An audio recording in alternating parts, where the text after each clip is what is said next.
Nifty ಒಂದೊಳ್ಳೆ do or die situation ಉಂಟು. ಇಲ್ಲಿಂದ ನಿಫ್ಟಿ ಒಂದೊಳ್ಳೆ ಮೊಮೆಂಟಮ್ ಬರೋ ಚಾನ್ಸಸ್ ಇರ್ತಾರೆ. ಯಾಕಂದರೆ ನಾನು ನಿನ್ನೆ ವಿಡಿಯೋದಲ್ಲಿ ಹೇಳಿದ್ದೆ, ಇಫ್ ಇನ್ ಕೇಸ್ ನಾಳೆ ಮಾರ್ಕೆಟ್ ಫ್ಲ್ಯಾಟ್ ಓಪನ್ ಆಗಿ ಇಲ್ಲಿಂದ ಬ್ರೇಕ್ಔಟ್ ಆದರೆ ಒಂದೊಳ್ಳೆ ಮೊಮೆಂಟಮ್ ಬರ್ಬೋದು ಅಂತ ಹೇಳಿದ್ದೆ. ಸೇಮ್ ಫ್ಲ್ಯಾಟ್ ಓಪನ್ ಆಯಿತು, ಬಟ್ ಮಾರ್ಕೆಟು ಅಷ್ಟೊಂದು ಬ್ರೇಕ್ ಆಗಿಲ್ಲ. ದಟ್ ಮೀನ್ಸ್ ಆಲ್ಮೋಸ್ಟ್ ಟಚ್ ಆಯಿತು. ಅದ್ರ ನಂತರ ಮಾರ್ಕೆಟು ಡೌನ್ ಸೈಡಲ್ಲಿ ಬಂತು. ಫೈನ್. ಸೊ ನಾಳೆ ದಿವಸ ಒಂದೊಳ್ಳೆ ಇಂಟ್ರೆಸ್ಟಿಂಗ್ ಆಗಿದೆ. ಯಾಕಂದರೆ ಇಲ್ಲಿ ಏನಾಗಿದೆ ಅಂದರೆ ಸೆಲರ್ಸ್ ಹೋಲ್ಡ್ ಮಾಡಿದರು.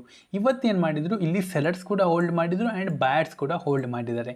ಇಫ್ ಇನ್ ಕೇಸ್ ನಾಳೆ ದಿನ ಈ ಕ್ಯಾಂಡಲ್ ಲೋ ಆ್ಯಂಡ್ ಈ ಕ್ಯಾಂಡಲ್ ಹೈನ ಬ್ರೇಕ್ ಆಯ್ತು ಅಂದರೆ ಒಂದೊಳ್ಳೆ ಮೂಮೆಂಟಮು ಅಪ್ ಸೈಡ್ ಇಲ್ಲ ಡೌನ್ ಸೈಡ್ ಬರೋ ಚಾನ್ಸಸ್ ಇರ್ತಾರೆ. ಫೈನ್. ಈಗ 50 ಮಿನಿಟ್ಸಲ್ಲಿ ನಿಫ್ಟಿ ನೋಡ್ಲಿಕ್ಕೆ ಹೋದರೆ ಒಂದೊಳ್ಳೆ ಟ್ರೆಂಡ್ ಆಯಿತು. ಅದರ ನಂತರ ಮಾರ್ಕೆಟ್ ಈಗ ಇಲ್ಲಿ ಪಾಸ್ ತಗೊಳ್ತು. ಫೈನ್.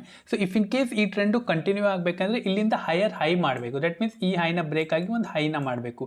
ಇಫ್ ಇನ್ ಕೇಸ್ ಇಲ್ಲಿಂದ ಈ ಟ್ರೆಂಡು ನೆಗೆಟಿವ್ ಆಗಬೇಕಂದ್ರೆ ಇಲ್ಲಿಂದ ಇದೇನಾಗಬೇಕಂದ್ರೆ ಇಲ್ಲಿಂದ ಲೋವರ್ ಲೋ ಫಾರ್ಮೇಷನ್ ಮಾಡಬೇಕು. ದಟ್ ಮೀನ್ಸ್ ಪ್ರೀವಿಯಸ್ ಲೋನ ಬ್ರೇಕ್ ಆಗಬೇಕು. ಆವಾಗ ಈ ಟ್ರೆಂಡು ನೆಗೆಟಿವ್ ಆಯಿತು.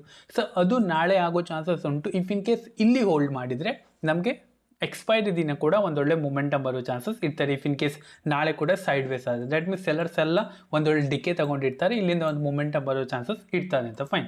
ಸೊ ನಾಳೆ ಸ್ವಲ್ಪ ಇಂಟ್ರೆಸ್ಟಿಂಗ್ ಆಗ್ತಾರೆ. ಇಫ್ ಇನ್ ಕೇಸ್ ದೊಡ್ಡ ಗ್ಯಾಪ್ ಅಪ್ ಓಪನ್ ಆಯಿತು, ಗ್ಯಾಪ್ ಡೌನ್ ಓಪನ್ ಆಯ್ತು ಅಂದರೆ ಇಗ್ನೋರ್ ಮಾಡಿ.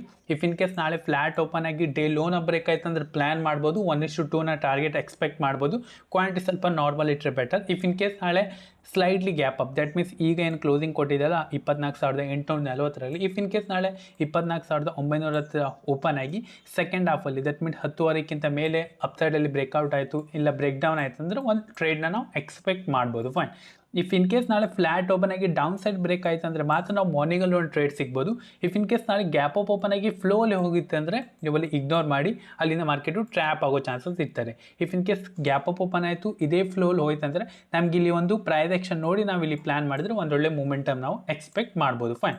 ಇಫ್ ಇನ್ ಕೇಸ್ ನೀವು ಟೆಲಿಗ್ರಾಮ್ ಚಾನಲ್ ಜಾಯ್ನ್ ಆಗಬೇಕಂದ್ರೆ ಡಿಸ್ಕ್ರಿಪ್ಷನ್ ಲಿಂಕ್ ಕೊಟ್ಟು ಅಲ್ಲಿಂದ ನೀವು ಚೆಕ್ಔಟ್ ಮಾಡ್ಬೋದು. ನಾನು ಇಲ್ಲಿ ತುಂಬ ಅಪ್ಡೇಟ್ ಎಲ್ಲ ಮಾಡ್ತಾ ಇರ್ತೀನಿ. ಇಫ್ ಇನ್ ಕೇಸ್ ನೀವು ಜಾಯ್ನ್ ಆಗಬೇಕಂದ್ರೆ ಲೈಕ್ ತುಂಬ ಸ್ಟಾಕ್ಸ್ ಎಲ್ಲ ರೆಕಮೆಂಡ್ ಮಾಡ್ತಿದ್ದೀನಿ. ಇಫ್ ಇನ್ ಕೇಸ್ ನನ್ನ ವ್ಯೂ ಸ್ವಲ್ಪ ಬುಲ್ಲಿಶ್ ಆಗಿದ್ರೆ, ಇಫ್ ಇನ್ ಕೇಸ್ ನೀವು ಇಂಟ್ರೆಸ್ಟೆಡ್ ಇದ್ದರೆ ಜಾಯ್ನ್ ಆಗ್ಬೋದು. ಫೈನ್. ನಿಫ್ಟಿ ಈಗ ಪ್ರೀವಿಯಸ್ ಟ್ರೆಂಡ್ನ ಫಾಲೋ ಮಾಡಬೇಕು, ಇಲ್ಲಾಂದರೆ ಪ್ರೀವಿಯಸ್ ಟ್ರೆಂಡ್ನ ಬೆಂಡ್ ಆಗಬೇಕು. ಆವಾಗಲೇ ಏನಾದರೂ ಮೊಮೆಂಟಮ್ ಸಿಗೋ ಚಾನ್ಸಸ್ ಇರ್ತಾರೆ. ಆ ಮೊಮೆಂಟಮು ನಾಳೆ ಕೂಡ ಸಿಗೋಬಹುದು. ಫೈನ್. ಐ ಹೋಪ್ ನಾನು ಹೇಳಿದ ಪಾಯಿಂಟಲ್ಲಿ ನಿಮಗೆ ಕ್ಲಿಯರ್ ಆಯ್ತು ಅಂತ. If in case video channel like and share ಮಾಡಿ, ಹಾಗೆ ಚಾನಲ್ಗೆ ಹೊಸಬರಾಗಿದ್ದರೆ ಸಬ್ಸ್ಕ್ರೈಬ್ ಮಾಡೋದು ಕೂಡ ಮರಿಬೇಡಿ. ಈ ವಿಡಿಯೋದಲ್ಲಿ ಇಷ್ಟೇ. Thank you. Have a good day.